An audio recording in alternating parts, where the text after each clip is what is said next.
This episode begins on a relative high note when a new lead results in an improvement to the Autopilot's performance. The temporary good feelings are short-lived, however, when a new problem suddenly arises. A water leak whose origins is initially a mystery. And once it is located, the Autopilot fails again, leaving us to face the consequences.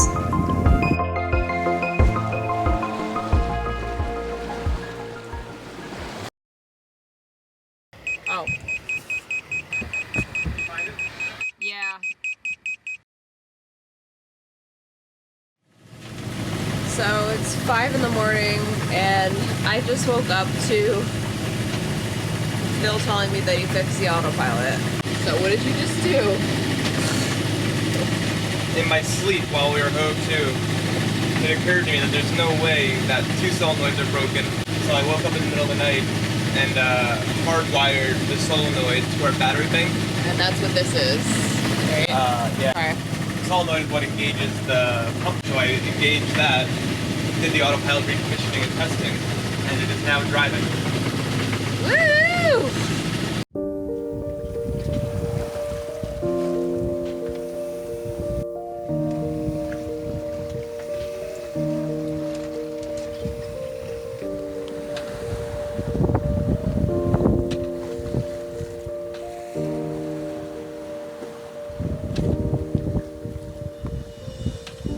So it's 6 in the morning right now.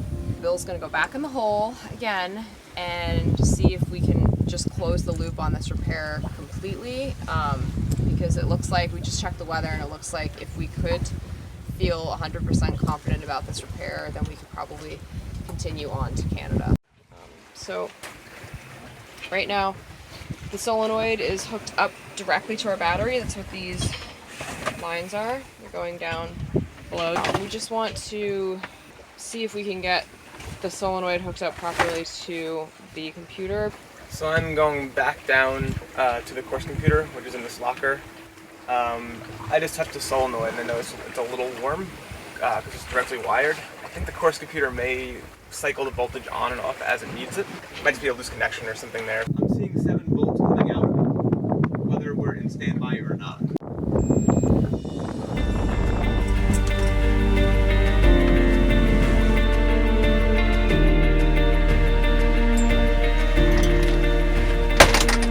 I think we have to go in.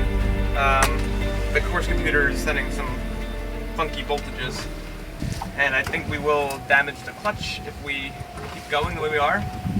So we're gonna. So in other words, our temporary solution is definitely a temporary solution and not a permanent solution. Not a 7-day crossing solution. So Canada Day is out for now. Boo! So now, after everything that we've done in the last 6 hours, 7 hours, just hoping to be able to get this thing temporarily operational again, because we've disabled that. We've been heaved to, so that we hopefully don't have to hand steer back. It's going to look like Morehead City or Beaufort, North Carolina is where we will be headed to do this repair.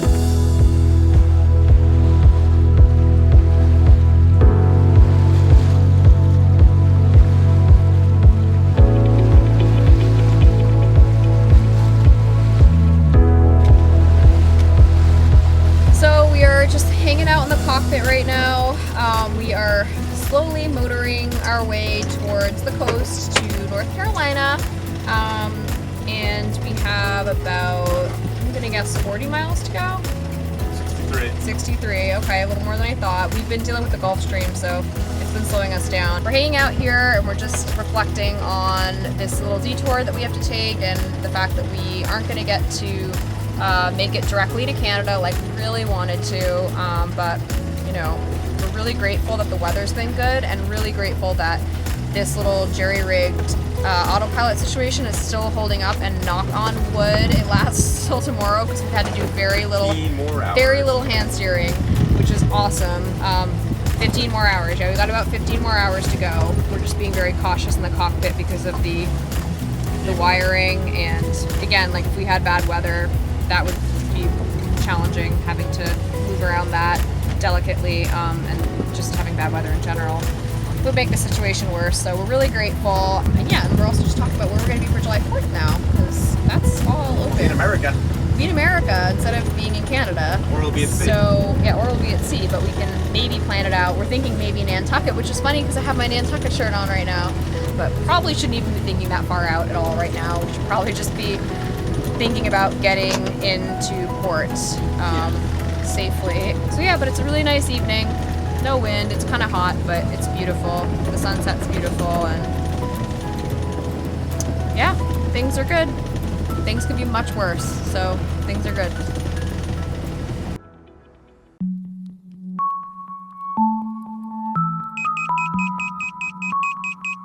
What you're hearing is the bilge pump alarm, and it indicates that Calico Skies is taking on water.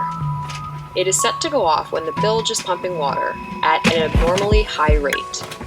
In other words, water is coming in from somewhere, and the pump is working to keep up and prevent us from, in a worst-case scenario, sinking.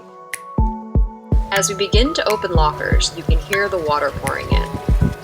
Our initial thought is that the leak is coming from the gland where the propeller exits the boat, known as the stuffing box. Bill first clears out the port lazarette to gain access to the stuffing box, but when he climbs in, he hears the water entering from a spot further aft. So he clears out the starboard aft lazarette and finds a hole in the cockpit drain hose situated below the waterline.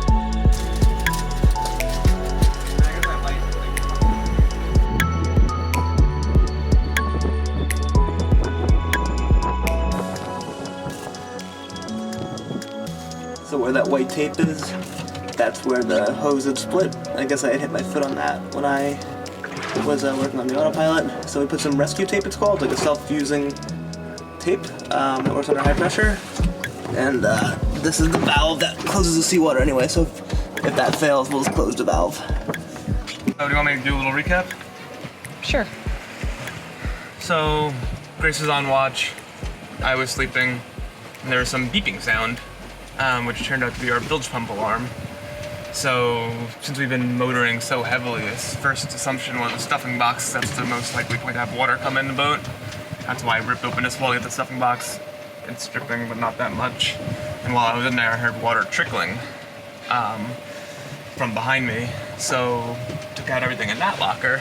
And turns out the drain for the cockpit, to let the seawater go out of the cockpit, I guess all the times I'd gone in that locker, I'd stepped on the hose and cracked it. So, closed the valve and tried to put some self-fusing tape on to seal it up. I guess clean up the mess and carry on. And that hose that you cracked, like, you cracked that because of the Autopilot work we've been doing on this passage. I was in that locker in a seaway for probably 40 times. So this is the result of the Autopilot failure. It's like one thing. Little cascading events, and then everything starts snowballing on you. Yeah. Seacock worked. That was good. I'm glad I serviced all those.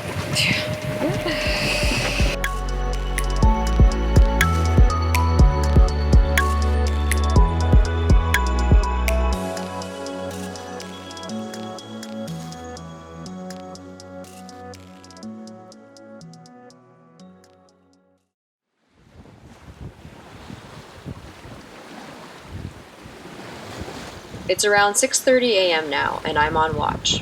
The Autopilot finally gave out completely around 5 a.m., so I've been hand steering since then.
Not good. I don't think it's the worst one though, do you? Oh no, it's like rising to range. Number 2, maybe? The longer we carry on with this. I think that Bahamas cripping was pretty bad. Yeah. The boat, remember that bad? The boat was leaking in the bow locker? Yeah. And we had to poke 2 every 50 minutes to bail her out. Yeah. The lazy man's autopilot here. We haven't had to steer the boat in so long. It's actually kind of fun. I'm actually enjoying myself like on a little day sail here. Yeah, during the day when it's nice weather. Yeah, it's nice weather, nice reach into the harbor here, doing 6.5 knots. Beautiful day, sun's out. Temperature's actually much cooler than the Bahamas already, so.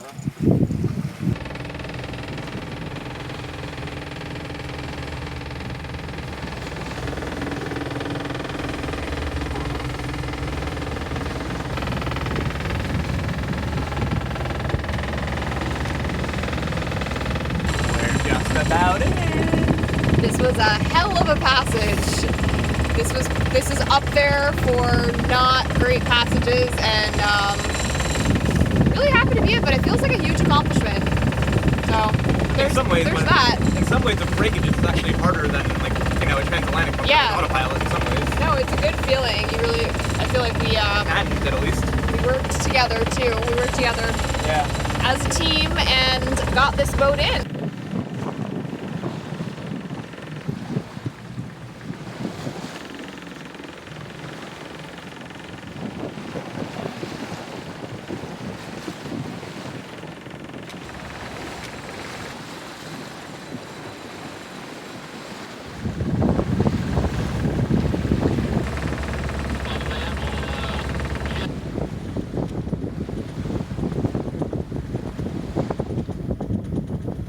So we are finally anchored now, and it is 5 o'clock. I'm having my coffee because I'm addicted and I get headaches if I don't have it. So kind of late in the day, but we've had almost no sleep between the two of us.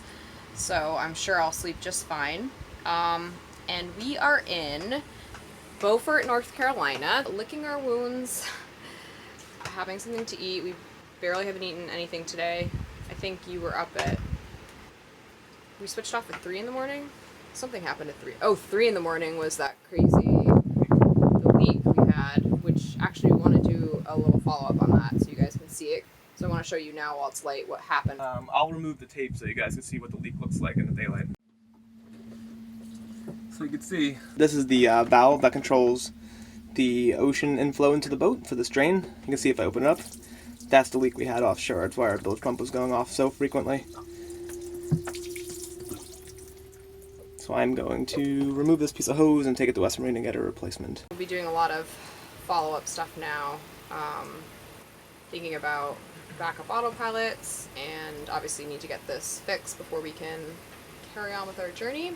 Again, grateful that we're here and we made it, and I think all's well that ends well. Those would be my final words on this for this passage.